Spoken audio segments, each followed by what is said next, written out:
A continuación, tenemos la presencia del compañero Mario Tello Chávez. Marcos Tello Chávez es historiador, trabaja en el área de investigación de la Universidad Obrera de México, milita en el Movimiento de Liberación Nacional, participa en la coordinación de la Unidad Patriótica por el Rescate de la Nación y escribe sobre temas de coyuntura. Le vamos a ceder la palabra como siguiente ponente al compañero Marcos Tello Chávez. Tiene hasta 30 minutos.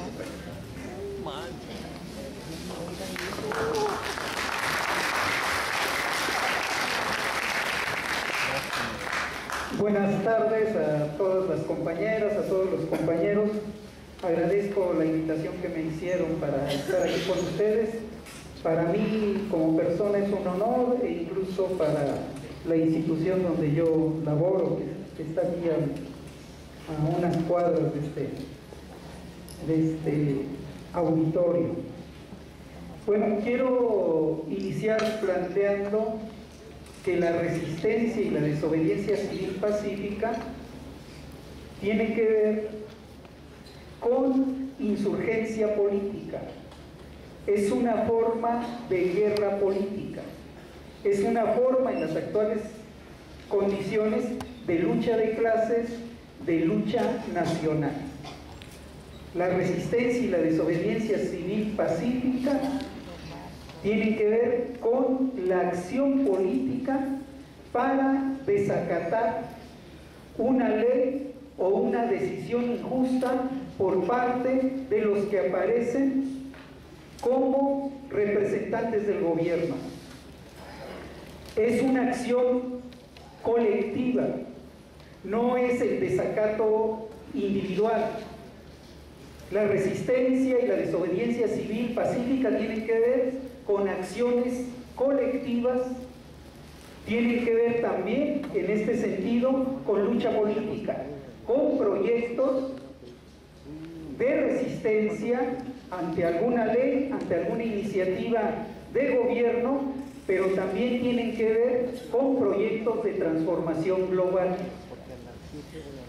Esta lucha política tiene una característica particular: desacata leyes injustas, pero se asume desde una visión ética, desde una visión normativa, que también tiene mucho que ver con lo que concebimos como legalidad.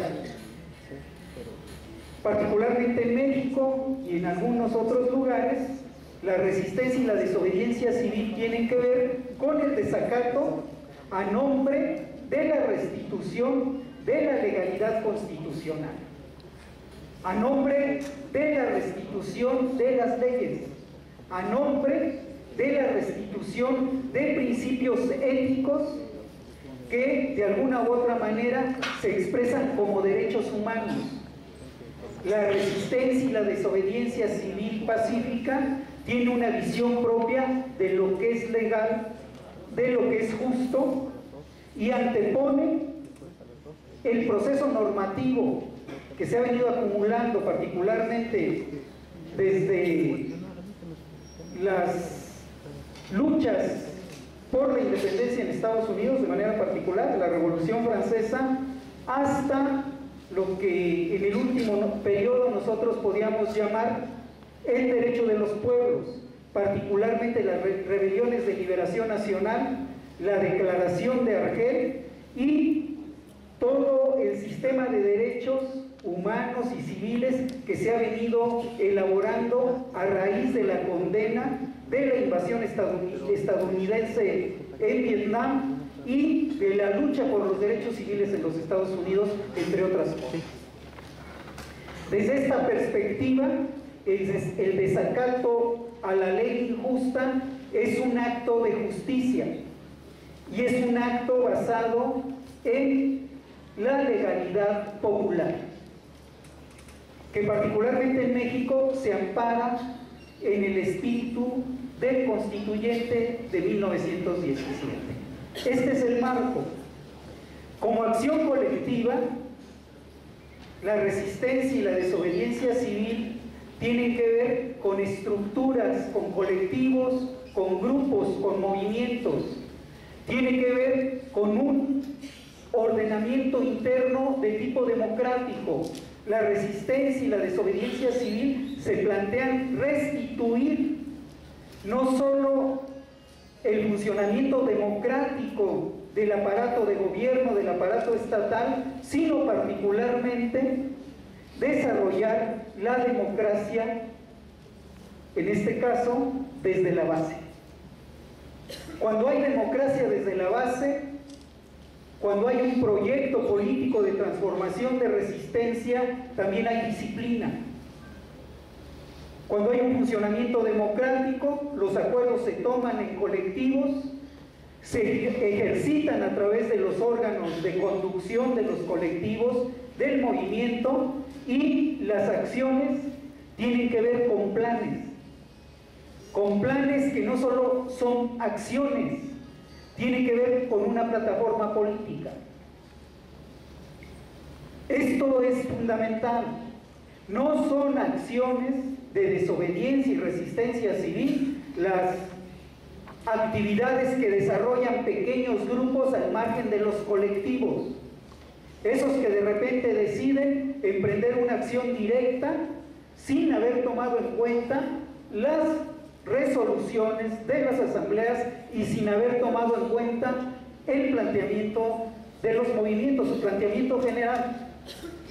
Esas son acciones a veces provocadoras, a veces anarquizantes, que no tienen que ver con lo que nosotros conocemos como desobediencia y resistencia civil. Entonces, se necesita organización, se necesita disciplina, se necesita planes de acción, proyecto político, plataforma política. Más en un movimiento como el que ustedes hoy están desarrollando. En este contexto, nosotros podríamos plantear lo siguiente. La resistencia y la desobediencia civil es una manera, como yo decía al principio, de insurgencia ciudadana, de insurgencia social. Es una forma de guerra política que opta por el uso, en términos de fundamento moral, de referencias legales y legítimas, y también por acciones que en lo fundamental buscan evitar, ¿sí?, las situaciones de violencia. Digo, en lo fundamental, ¿sí?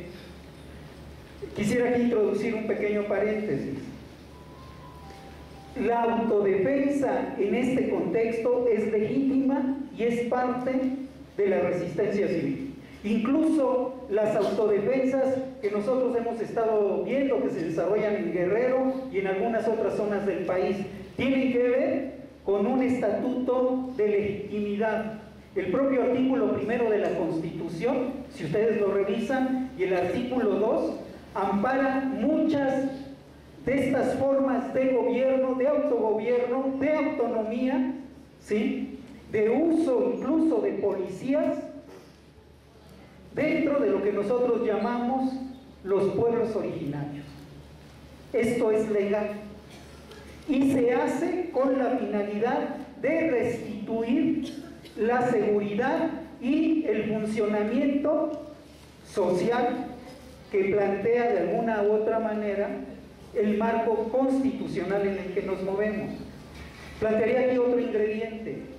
En la actualidad, el marco constitucional de 1917, que fundamentalmente fue hegemonizado por la burguesía, hoy es un marco constitucional que impide el desarrollo de lo que nosotros conocemos como capitalismo neoliberal, reformas neoliberales. Hay ahí un conjunto de principios normativos, éticos y legales que se constituyen en elementos subversivos desde el punto de vista de la argumentación, ¿sí?, y de la práctica social, en un ambiente donde reina el capitalismo que nosotros llamamos neosalvaje. El neoliberalismo es una vieja forma de capitalismo, actualizada, renovada, etcétera, etcétera, por las maneras en que procede, contra los que particularmente se pronuncia la Revolución de 1910-17 y la propia Constitución. Si nosotros hablamos de guerra política, de guerra que se da por medios políticos, nosotros tenemos que proceder con un pensamiento estratégico. Esta es una condición de la resistencia y la desobediencia civil. El pensamiento estratégico tiene acciones, pero también tiene una visión general sobre los componentes del conflicto y sobre la posible ruta de solución del conflicto.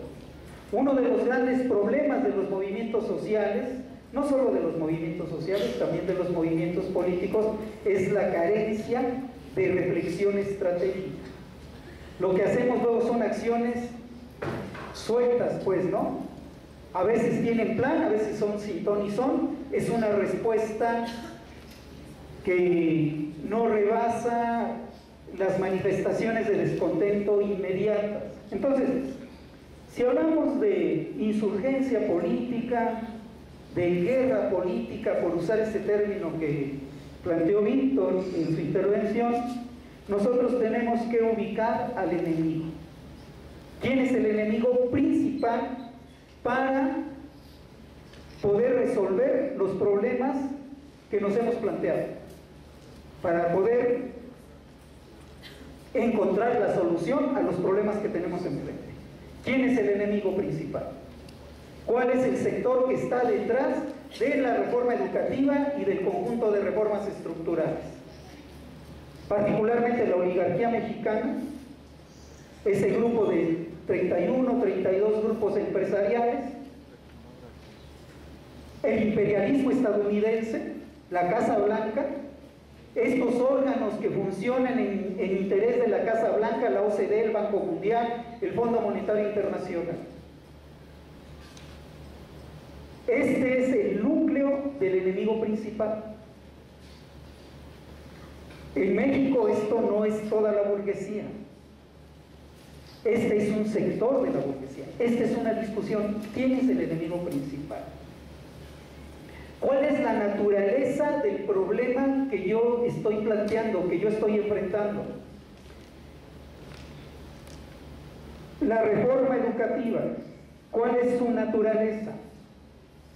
La reforma educativa forma parte de un plan integral para consumar la ocupación de México, la desarticulación del país. La reforma educativa es parte de la reforma laboral, es parte de una gran reforma cultural, es parte de las reformas que permiten el saqueo de los minerales, de los energéticos, es parte también de este proyecto de despojo que tiene que ver con lo que ellos llaman reforma financiera, reforma fiscal, que hoy es una caricatura de lo que ellos esperaban por la resistencia que particularmente ha dado el magisterio. Es parte de un abanico de reformas que tienen que ver con consumar un viejo plan de los Estados Unidos y en este caso, en el momento actual de algunas grandes potencias. En 1847, Estados Unidos se configura mucho a partir del despojo del 55% del territorio mexicano. Esto le permitió tener acceso a las dos costas, le permitió pensar en trasladar sus mercancías del este al oeste. Tomaron la Mesilla porque esta era una parte plana, necesitaban esta parte plana. Atravesar por el norte les salía muy caro, ellos estaban pensando ya en China, estaban pensando en Asia. Desde 1847 ellos se plantearon proceder a una nueva ocupación del territorio nacional, ocupar toda la franja norte, en esta idea de tener acceso a los dos grandes océanos, y también se plantearon ocupar el istmo de Tehuantepec para meter un corredor. Estos proyectos hoy se encarnan en lo que conocemos como Telecec, encarnan en lo que conocemos como el Acuerdo para la Seguridad Energética de los Estados Unidos, encarnan en la reforma educativa, en este proyecto de reforma energética, por mencionar solo algunas de las últimas reformas. Está la reforma en telecomunicaciones, que permite la inversión del 100%, ¿sí?, en medios de comunicación y en las redes satelitales de nuestro país. Entonces, contra esto estamos peleando. ¿Cuál es mi estrategia para enfrentar a este enemigo? Un primer paso es ubicar al enemigo. Un segundo paso es ubicar la magnitud de la pelea. Un tercer paso es ubicar la naturaleza de mi demanda. ¿Es negociable la demanda de echar abajo la reforma al artículo 3 y 73? ¿Para el gobierno es negociable? ¿Se puede resolver a través de los viejos procedimientos de la coordinadora, de sus jornadas de mayo o de sus movilizaciones locales? ¿Se puede resolver? ¿Se puede resolver en leyes secundarias? No es negociable. El documento del compañero, yo lo leía, en la entrada hay una tesis de un teórico militar que dice que en una guerra al enemigo lo podemos hacer declinar su capacidad combativa, su voluntad de guerra, si nosotros le hacemos ver que las consecuencias de la pelea pueden ser más grandes que lo que yo le demando. Peña Nieto no va a negociar si su cabeza no aparece en la mesa de la discusión. Esta contrarreforma al artículo 3 y 73, la de tipo energético, no son negociables.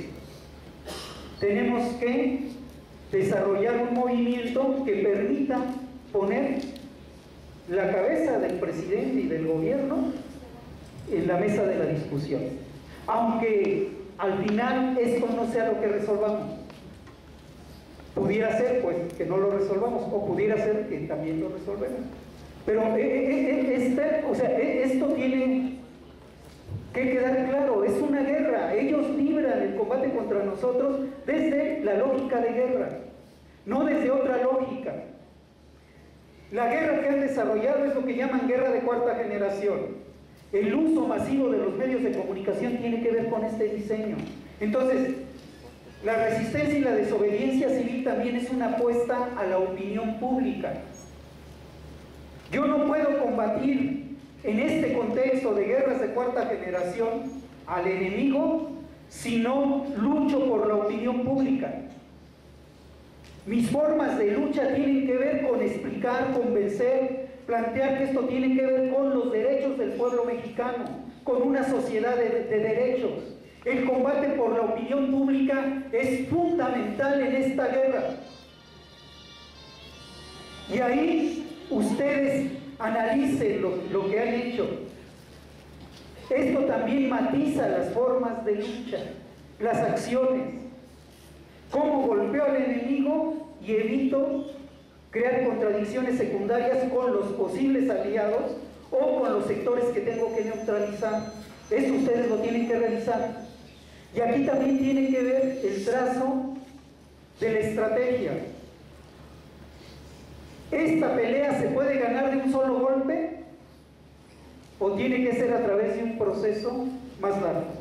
Esta pelea se gana en lo que llaman algunos militares a través de acciones y decisiones rápidas, a través de grandes movimientos envolventes y acciones que luego aquí llaman contundentes. Las acciones contundentes pueden ser variadas, o se gana en un esquema de guerra de mediano o de largo plazo. Ustedes vieron la pelea del Canelo. Le apostó a ganarle con un solo golpe contundente al enemigo, pues, ¿no? Y le pusieron una santa sacapela, pues, ¿no? Entonces, ustedes aquí también tienen que ver cómo se construye una estrategia de resistencia y desobediencia civil que va acorde con la naturaleza de la pelea. Tengo que ganar opinión pública, tengo que construir unidad, ¿sí? y además tengo que golpear al enemigo. Es un enemigo, aunque se le quebraron las patas a su caballo en la carretera a Acapulco, ahora en febrero, porque Peña Nieto iba a galope, pues, ¿no?, en su gran caballo. En Guerrero se pararon, le hicieron frente y le quebraron las patas al caballo, pues, ¿no? Pero a pesar de que tiene las patas quebradas, allí en febrero, sigue siendo muy poderoso. ¿Cómo lo enfrento? Entonces tengo que construir unidad, unidad hacia adentro y unidad de todos los que se puedan oponer contra las reformas neoliberales, de todos, estén orejones, no me gusten, etcétera, etcétera, pero si se oponen al enemigo, son momentáneamente mis aliados, ¿sí? Y entonces tengo que hacer política. La resistencia y la desobediencia civil es acción política. ¿Qué es la acción política? Construir consensos, construir unidades, juntar voluntades para enfrentar al enemigo, difundir un discurso. Entonces, hay cuestiones de debate en el movimiento. Alguien, por ejemplo, hoy plantea que lo central es construir el frente único de trabajadores y masas populares, los proletarios y los campesinos. Hay que construir la unidad de estos sectores, sí, pero no nos alcanza, compañeros. Está en juego la nación misma, pues. O sea, en nuestras demandas está en juego la nación. Tenemos que construir la unidad nacional de todos los que se oponen a estas reformas. Organizaciones sociales, organizaciones civiles e incluso organizaciones políticas, partidos, asociaciones de militares, intelectuales, artistas. A muchos compañeros les da miedo asumir esto, porque nosotros hemos estado acostumbrados a no dirigir el país. Han golpeado nuestra voluntad de poder, nuestra capacidad dirigente. Nos dan miedo que la burguesía se acerque, decimos, nos va a agandallar, ¿no? Y preferimos morirnos en nuestro propio jugo que jugar. Y ellos no, la burguesía no le da miedo. Siempre nos han usado, también esa burguesía progresista. Y nosotros somos incapaces de plantear un proyecto donde demos juego. La CENTE tiene esta posibilidad hoy. La CENTE como movimiento popular tiene la posibilidad de ser el eje de una nueva coalición nacional, donde la voz cantante la lleven los trabajadores. Pero ¿cómo llevo la voz cantante? ¿Planteando nada más la defensa de mis intereses particulares o planteando la defensa nacional y en ese contexto los intereses de los trabajadores, haciendo política, sin miedo, tomando el sindicato nacional? No es tomar la cáscara nada más, pues. Me refiero a concretar la mayoría. Somos la mayoría. La CENTE no es la misma hoy que la de febrero de este año. Es mucho más grande. Entonces, somos la mayoría. Fuimos la mayoría en 1989 y renunciamos a tomar el sindicato. Lo dejamos en manos del Bester. Más de 500,000 de trabajadores se lanzaron a la huelga. Hoy, alrededor de 800 a 1 millón de trabajadores están protestando. No son 22 ni 26 estados. En todo el país están protestando. Se asuman o no se asuman de la CENTE. En Chiapas hay una rebelión, compañeros. No es solo la lucha contra la reforma educativa. Hay un levantamiento civil que está planteando la desaparición de poderes y que también está discutiendo si emplaza al país a desarrollar una lucha contra este gobierno, que es ilegítimo, que es producto del fraude, que de alguna u otra manera es continuidad de los golpes de Estado que de manera recurrente hemos venido viviendo desde 1988. Entonces, ¿cuál es nuestro plan? Tenemos ya un plan de acción, la CENTE viene avanzando, la CENTE ha avanzado al menos al nuclear algunos intelectuales, a plantear un discurso cada vez más claro sobre este tema de la falsa reforma educativa, sobre los temas de la evaluación, pero la CENTE necesita un discurso nacional. y no a veces por aparecer como más contundentes o más radicales resolvemos el problema. El asunto de las acciones contundentes tiene que ver con el proyecto, y a veces es tan contundente una acción en banquetas, bloqueando todas las oficinas del gobierno federal en la Ciudad de México, que una gran acción de bloqueos. O sea, lo contundente es variado, no tiene solo una manera. Entonces, ¿cómo juego? ¿Cuál es mi estrategia frente a un enemigo como ese al que enfrentó el Canelo, yo les decía hace rato? Si mi estrategia es darle un solo golpe, va a ser muy difícil. A lo mejor me saco la lotería, pero los pobres rara vez nos sacamos la lotería. Entonces, yo concluiría con lo siguiente. Pocas veces los movimientos sociales, los movimientos populares, tienen la oportunidad de conducir y empezar a crear condiciones para una transformación profunda, que es lo que hoy requiere nuestro país. La gente tiene esta posibilidad. Si no la aprovecha, la gente de todos modos va a pelear, pues, ¿no? Si nosotros renunciamos a nuestra capacidad y a nuestra dignidad, pues, ¿no?, para plantearnos el tema de la dirección, seguramente habrá otros. En 2011 salió el Movimiento por la Paz, prácticamente de la nada. En 2012 salieron estos muchachos del 132. Ninguno asumió la tarea de la conducción. La gente puede asumir esta tarea. Tiene que defender sus intereses en el contexto de los intereses nacionales. Esta es una oportunidad que no se presenta muchas veces. El Ejército Zapatista de Liberación Nacional la tuvo más de una vez y la tiró. Los propios perredistas la han tenido más de una vez y no la han asumido. En 1988, con otro nombre, como Frente Democrático Nacional, en 2006 e incluso el año pasado. Estas oportunidades no se presentan muchas veces.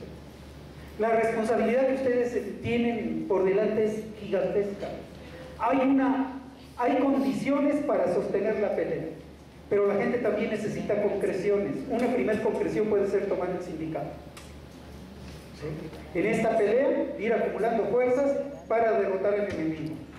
Otro avance puede ser construir una unidad realmente nacional de todos los opositores contra las reformas, que empiecen a plantear el tema de la caída del gobierno, de la cabeza de este señor. Plantear esto, no sabemos si se resuelve, pero en ese contexto discutimos la reforma educativa y lo que viene, la reforma energética, etcétera, etcétera. ¿Sí? Desde la gente se puede alumbrar un movimiento de largo plazo, que es más grande que tomar el sindicato, que es más grande que construir una central, que tiene que ver con plantearnos un proyecto para rescatar la nación, para reconstruir la nación y crear las condiciones para un nuevo constituyente. Y ahí discutimos de qué tipo ha de ser la nueva patria.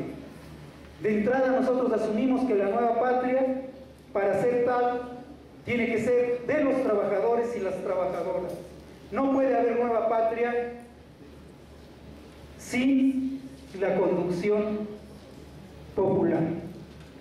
Los liberales criollos, los burgueses progresistas, ya no representan en un sentido profundo a la nación, no tienen oportunidad de sacarnos de esta crisis.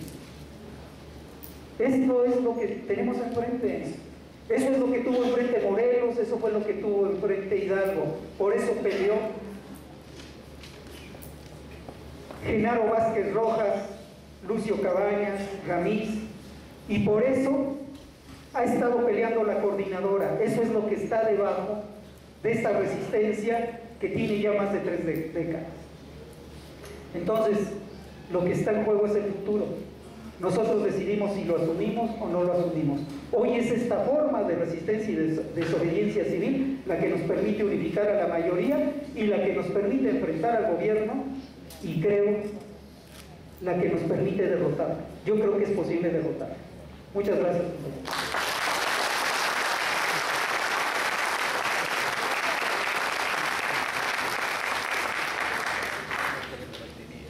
Pasamos a la sesión de preguntas y respuestas con la misma dinámica, 5 preguntas por bloque. Se reciben las preguntas, compañeras y compañeros. Subir posteriormente el video y para que puedan verlo con detenimiento, analizarlo y sobre todo compartirlo, porque esta información nos deja claro muchas situaciones, muchas dudas que tienen los propios compañeros de Ministerio, los propios profesores, como han expresado en algunas de las preguntas, y nos da mucha claridad hacia dónde, dónde tenemos que avanzar, cuál es el camino que tenemos que abordar para lograr esa transformación. Y para eso tenemos que construir para todo una gran conciencia social. ¿Qué tan factible sería un brigadeo masivo, llegar a ciudades, así como estamos llegando a la Ciudad de México, miles de maestros, llegar a una ciudad, brigadear masivamente, irse a otra ciudad, brigadear masivamente, ocupar 2 o 3 días, ir brigadeando masivamente de ciudad en ciudad, generar conciencia a corto y a largo plazo, como estrategia de la gente? Otra pregunta, por favor. Adelante, compañero. La misma pregunta que hice anteriormente a eso. Yo vine a una lucha y vengo dispuesto a lo que sea. Porque con mi vida podría generar el que captaran en diversos lugares del país y del mundo mi actitud,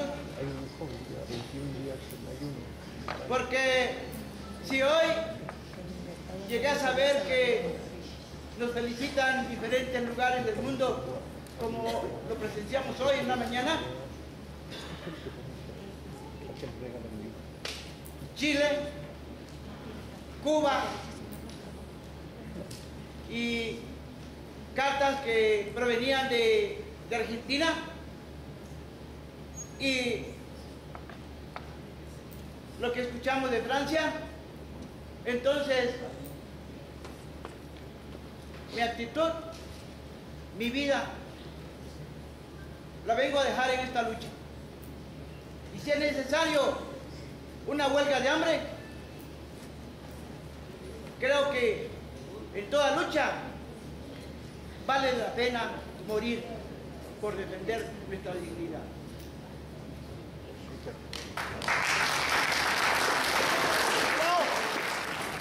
Antes, como los compañeros también hicieron ahorita una pregunta en el espacio, él intervendría primero, ya como las demás preguntas, la mayoría son para mí, pues yo... Y probablemente te quite un par de ellas. Miren, lo último que dice compañero es que no podemos copiar lo que hizo Gandhi, ni lo que hizo Luther King, ni los grandes que entregaron su historia en la desobediencia civil. O sea, tenemos que hacer nuestra propia desobediencia civil. Planteé hace un rato que el carácter de la desobediencia civil de la que hoy necesitamos es una desobediencia civil que de la resistencia pase a la ofensiva. Si no, no es desobediencia civil. Es decir, hay que lanzar la ofensiva general. Y ahí, compañeros, y aquí hay creo, una interesante coincidencia con el ponente que está aquí, en el sentido de que si no tenemos proyecto estratégico como coordinadora nacional y como movimiento popular, vamos a estar dando palos de ciego. Esa es la bronca.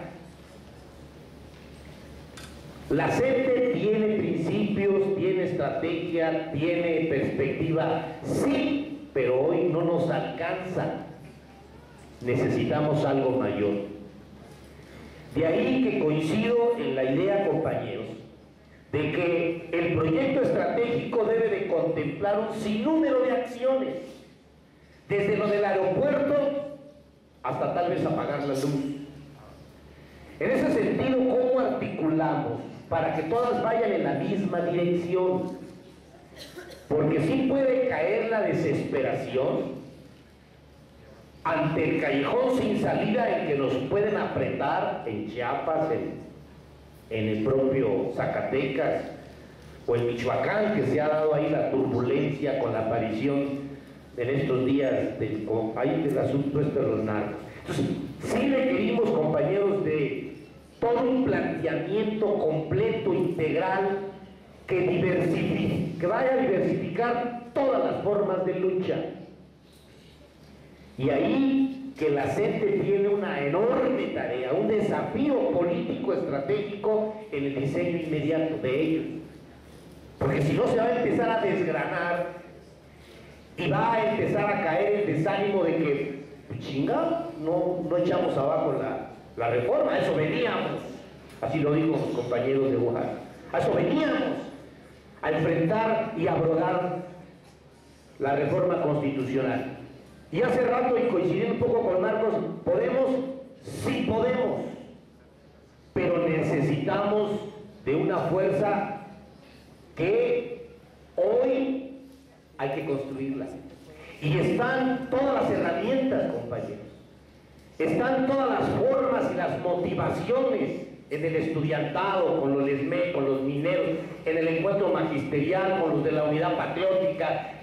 O sea, hay estas condiciones. La CENTE tiene que buscar cómo hace esa articulación.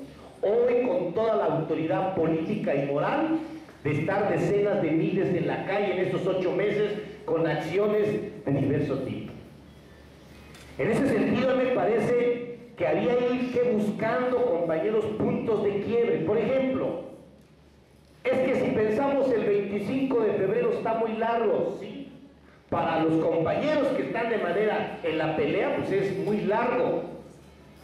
Pero el 25 de febrero, si no mal me equivoco, fue cuando Peña Nieto, ahí en el Palacio de Minería, hizo la promulgación, ¿sí? De ahí, de la reforma al tercero. ¿Qué vamos a hacer ante el simbolismo que le podemos dar en esa acción? Rodeamos los congresos locales, ahí es donde la gente tiene que ir empezando a reconstruir lo que el diseño de los asesores de Chon, de Luis Enrique Miranda y de todos ellos y de Choifer nos aplicaron. Necesitamos reconstruir y darle la vuelta, ¿sí?, al montaje que nos plantearon. Por eso creo, compañeros, que ver con astucia, con mucha discusión colectiva, con mucha reflexión en las escuelas, en los centros de trabajo, en las asambleas.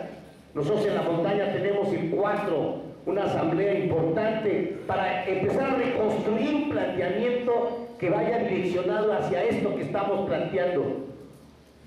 Un alcance más estratégico para enfrentar la política del Estado.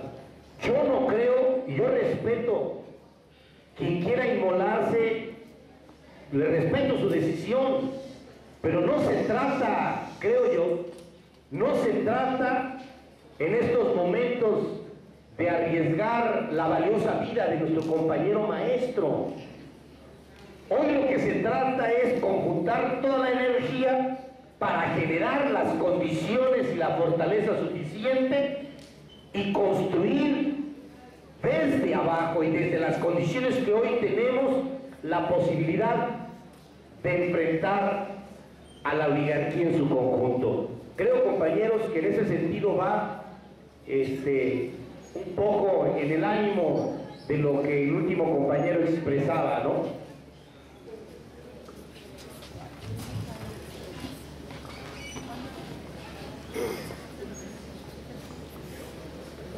Yo creo que es muy importante que podamos nosotros construir una reflexión propia de nuestro momento y a partir de ahí leer la historia de nuestro país y la historia del mundo. Yo voy a iniciar por la última participación, la última pregunta que se hizo aquí por parte de un compañero. Él planteaba que en la experiencia de Gandhi y en otras estaba una perspectiva espiritual, que eso no ocurre en México. No ocurre de esa manera, no somos la India y no somos otro país, somos México. Esto es cierto. Pero lo que nosotros tenemos que plantear en este momento es una nueva perspectiva ética. La crisis que estamos viviendo en el país es similar a la que dio pie a las guerras de independencia, a las guerras de reforma y a la Revolución Mexicana. Es una crisis histórica, general, de larga duración. Los principios son fundamentales para poder salir de este tipo de crisis. Una visión ética es fundamental. Necesitamos ese espíritu ético, recuperarlo de lo que somos, de lo que nos ha dado la historia. Y no somos poca cosa si vemos nuestra historia. Venimos de un largo proceso humanizador que abarca miles o decenas de miles de años. Busquemos ahí, busquemos en las experiencias recientes para construir nuestros principios. Estamos en esta lucha en gran medida porque hemos tomado una definición ética entre lo que es justo y lo que es injusto, entre lo que es legal y lo que es ilegal, entre lo que es permisible y lo que ya no aguantamos. Alimentemos esta parte ética y a partir de ahí leamos la historia, pero tratemos de leerla de la manera más integral posible. Si ustedes revisan la Revolución Mexicana, las luchas empezaron no solo con algunos alzamientos, algunos armados que encabezó el magonismo. Hay un momento decisivo en la Revolución Mexicana donde la primera fase es la lucha de tipo electoral. Zapata participó en las elecciones, Francisco Villa participó en las elecciones, el grueso de los dirigentes del proceso participaron en las elecciones, porque incluso no hay revolución violenta sin un proceso anterior de resistencia y desobediencia civil generalizada. Y esto ustedes lo pueden encontrar en la Revolución Cubana. No se explica el 26 de julio el asalto al cuartel Moncada sin la lucha democrática del Partido Ortodoxo y sin la participación de la Juventud del Centenario, donde el principal dirigente era Fidel Castro. Ustedes mismos revisen las experiencias chinas. No hay revolución china sin la lucha de Sun Yat-sen, sin rebeliones por la democracia. La resistencia y la desobediencia civil pacífica no es que pongas las dos mejillas, no es siquiera que pongas una mejilla.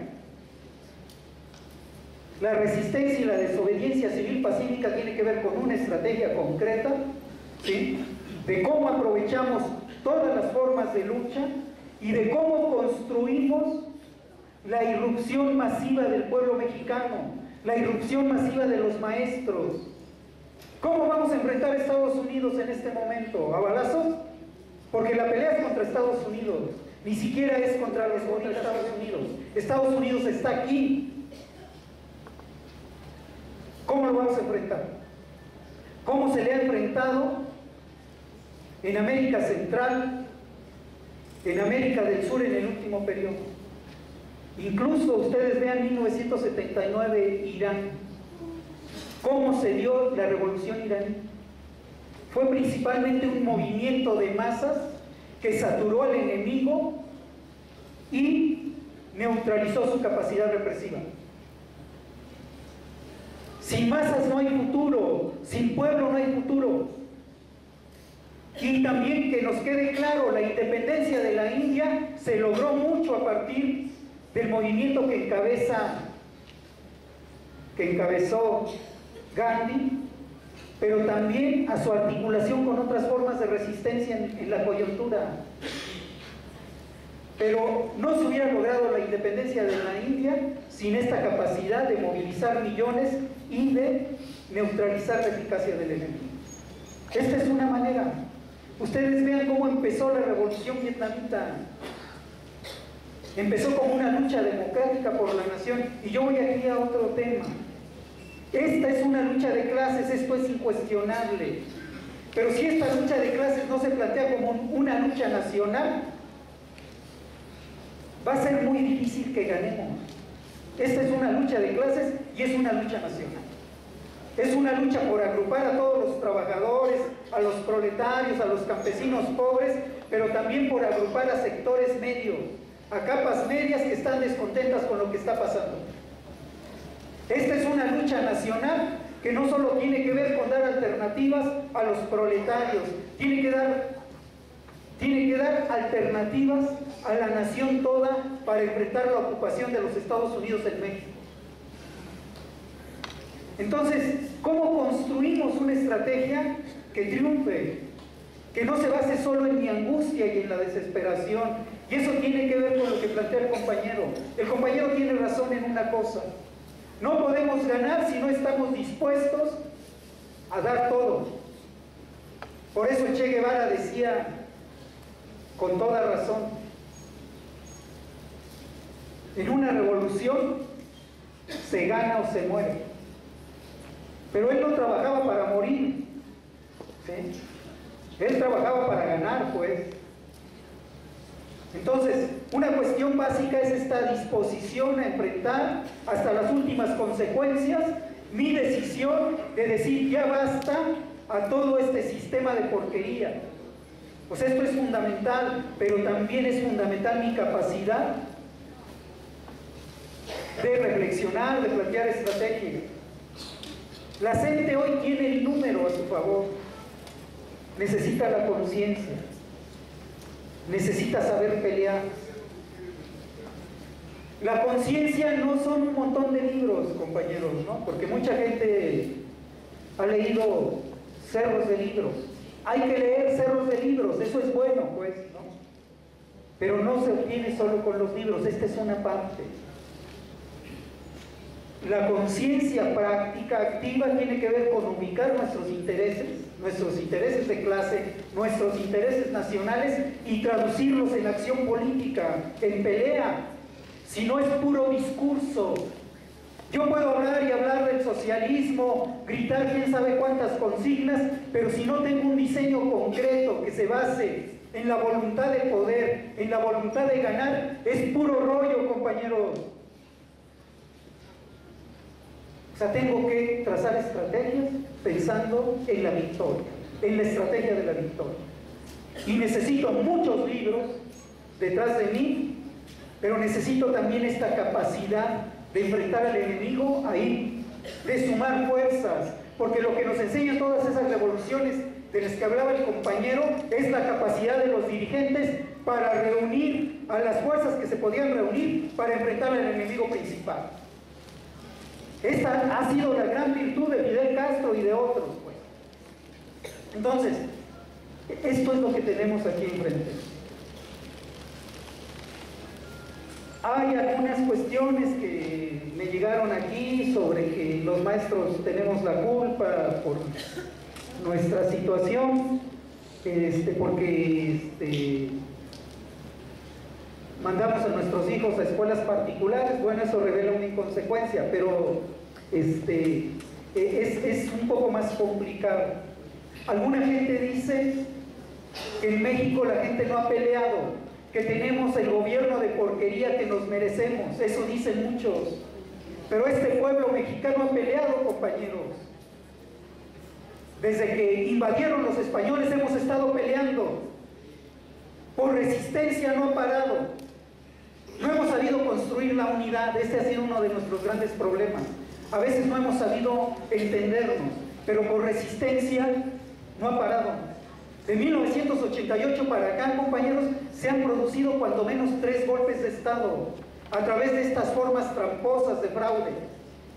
Se han dado varias insurrecciones, compañeros. Las reformas que se tenían, ¿sí?, planificadas para concluirse alrededor del año 2000, no se han concluido. Estamos en el 2013 y estamos peleando.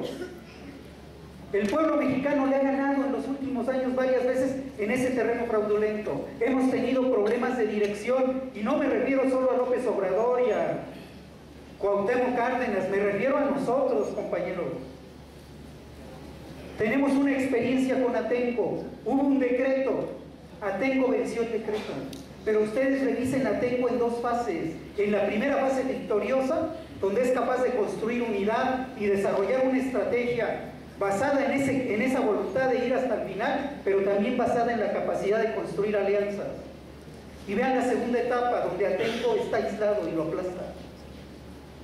Entonces, creo que hoy, con todo lo difícil de la situación, tenemos posibilidad de ganar. Creo que podemos ganar. A lo mejor nos pasa un poco lo que al Libertador, a Simón Bolívar, después de una derrota, tirado ahí en su lecho donde se recuperaba. A lo mejor nos pasa lo mismo cuando le preguntaron, un periodista, ¿y ahora en qué está pensando Libertador? Y el Libertador contestó, en ganar. Hoy la gente debe pensar en ganar. Tenemos esta posibilidad de número, ya hemos ganado. Le quebramos las patas al corcel de este señor, pues, ¿no? O sea, él tenía proyectado concluir toda esta reforma alrededor de los últimos días de abril, para tener campo abierto. No tiene campo abierto, ya se le juntó todo. Tenía proyectado una reforma fiscal que era mucho más expoliadora de lo que conocemos. No pudo hacerla, fue una reformita. Se le desfiguró en el camino con todo y lo agresiva que es. Tenía proyectado tener resuelto este tema de la reforma energética para el 15 de octubre. Estamos en vísperas de los días de muertos y no ha concluido. La gente está creando la posibilidad de la movilización nacional. Esto ya lo ganamos. Entonces, para concluir, miren, con este tema que se me hace muy dramático, pero muy ilustrativo de la situación que estamos viviendo. El compañero tiene razón, hay que estar dispuestos a ir hasta el final. Pero también nosotros tenemos que aprovechar al máximo nuestra vida. El compañero tiene que ubicar su vida en el contexto de la lucha y la resistencia, con esta disposición. La resistencia civil es la resistencia de todos nosotros, y el compañero tiene que estar con todos nosotros hasta donde lleguemos, pues, en esta pelea. Yo creo que esto debe quedar claro. Creo que hoy habría que sentarse a discutir. Hay acciones ya proyectadas. La coordinadora tiene un plan de acción muy concreto. Se ha estado procesando un plan de acción con la unidad patriótica. Incluso esto lo tenemos que platicar con la dirección política de la CENTE. Queremos sacar una acción dentro del marco de su plan de acciones de inmediato, de todos, o sea, de todos los que más se puedan. Puede ser alrededor del 7 de noviembre, del 8 que ustedes han proyectado. Queremos preparar un nuevo éxodo a la Ciudad de México en esta lógica que ya planteaban aquí algunos compañeros. Un éxodo que arranque después de que ellos metan la discusión sobre la reforma energética al Senado. Ese día realizar una jornada de protestas y arrancar un éxodo. Hay ya propuestas, un éxodo que puede prolongarse antes de la llegada a la Ciudad de de México por 5 días, que tiene que ver con un brigadeo, con este brigadeo intensivo a la población, con este llamamiento a la población a levantarse en contra de este proyecto, que tiene algunas rutas que se han formado a partir de la experiencia, puntos de llegada, de arribo, etcétera, pero esas cosas las tenemos que platicar. Algunos compañeros dicen es que a lo mejor se van hasta diciembre. Si se van hasta diciembre, nosotros tenemos que estarnos movilizando en diciembre. O sea, esto no puede impedir nuestra disposición. Aprovechemos que hoy hay esta circunstancia que es inédita. A la Unidad Patriótica llegan contingentes de la CENTE, llega el propio Morena, con todas las críticas que yo le pueda tener a Andrés Manuel. El domingo planteó que están en la Unidad Patriótica.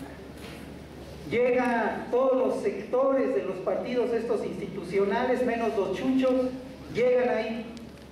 Llega el SME, llega el sindicato de la universidad, llegan grupos de militares retirados, pues, llegan las iglesias progresistas de varias, en fin, llega todo un conjunto de gente.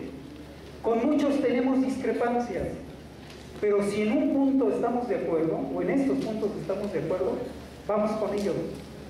Yo creo que esta es la posibilidad. Y la CENTE puede encabezar esta gran resistencia. Muchas gracias.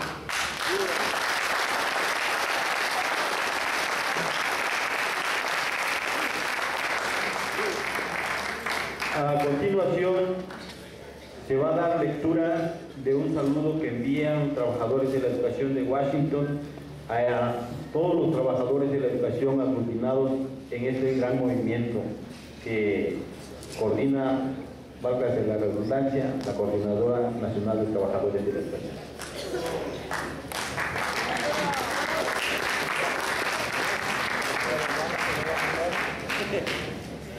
Compañeros, hace unas horas nos acaba de llegar otra solidaridad desde Washington.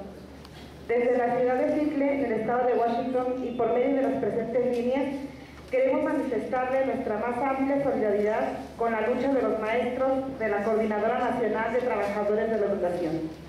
Nosotros somos una organización de trabajadores negros, asiáticos y latinos, quienes, al igual que ustedes, también luchamos contra la injusticia que representa este sistema económico llamado capitalismo, el cual mantiene a nuestra gente al margen de mejores condiciones de vida y de trabajo. Los de arriba nos quieren seguir marginando no solo por el color de nuestra piel o lengua, sino también por ser trabajadores. Sabemos que la lucha de los maestros mexicanos organizados en la Coordinadora Nacional de Trabajadores de la Educación es una lucha para garantizar la seguridad laboral de los maestros, pero es mucho más grande que eso. Es también para mejorar las condiciones de estudio de sus alumnos, para mantener la educación pública, gratuita y laica, para alcanzar una verdadera reforma educativa donde ustedes tengan voz y voto en la elaboración de los planes de estudio. Ustedes no están pidiendo un viaje a la luna, solo exigen los derechos que como trabajadores les corresponden. Reconocemos que con su lucha están construyendo una educación de calidad y crítica al servicio de los intereses del pueblo mexicano. Sin duda, los medios de comunicación se han empeñado en enlodar su lucha, porque a los de arriba y quienes controlan los medios de comunicación les molesta que la lucha de la gente sea un ejemplo de dignidad e integridad. Por eso se han convertido en un mal ejemplo, con el que quieren acabar a toda costa. A través de la lucha de la gente, podemos ver que los trabajadores mexicanos no están de rodillas. Les enviamos desde Seattle, Washington, con nuestro espíritu internacionalista, nuestra más amplia solidaridad de trabajador a trabajador. Adelante, compañeros. Nosotros hemos difundido en la medida de nuestras posibilidades su lucha. Creemos necesario dejar al descubierto la feroz campaña de desprestigio y la brutal represión contra ustedes por parte del Estado mexicano y los poderes tácticos que lo acompañan, en su intento por tratar de liquidar la resistencia contra el proyecto neoliberal encarnado en parte en las pseudo-reformas educativas, energética y fiscal, tratando de acabar también con la conciencia de los trabajadores. Creemos sin duda que aunque vivimos y luchamos en lugares muy lejanos uno del otro, caminamos en el mismo sentido, por tratar de hacer realidad un mundo mejor para todos y todas. Su lucha nos inspira y alienta la justicia y la paz para todos. En solidaridad, Ricardo Ortega. Un legado de igualdad, liderazgo y organización. Estado de Washington.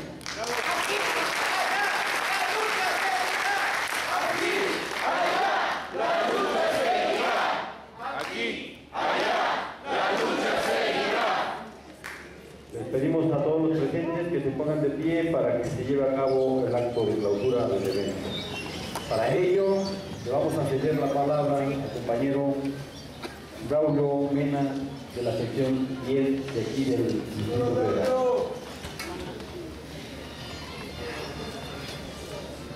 Muy bueno, ¿no? Es necesario destacar la importancia de este foro, donde se han planteado diferentes estrategias para la resistencia y la desobediencia civil. Quedó claro que la resistencia civil no es pasiva, se debe de pasar a la ofensiva, que se requiere de la unidad con todo el pueblo, de forma organizada, con disciplina, no con espontaneismo, sí con compromiso, incluso de modificar nuestro actuar pedagógico. Que en la CENTE vamos por la transformación social. Tenemos que lograr la abrogación de la reforma al tercero y al 73. En ese sentido, destacamos pues la importancia de este foro, y siendo las 20 horas del día 29 de octubre de 2013, declaramos clausurados los trabajos de este foro.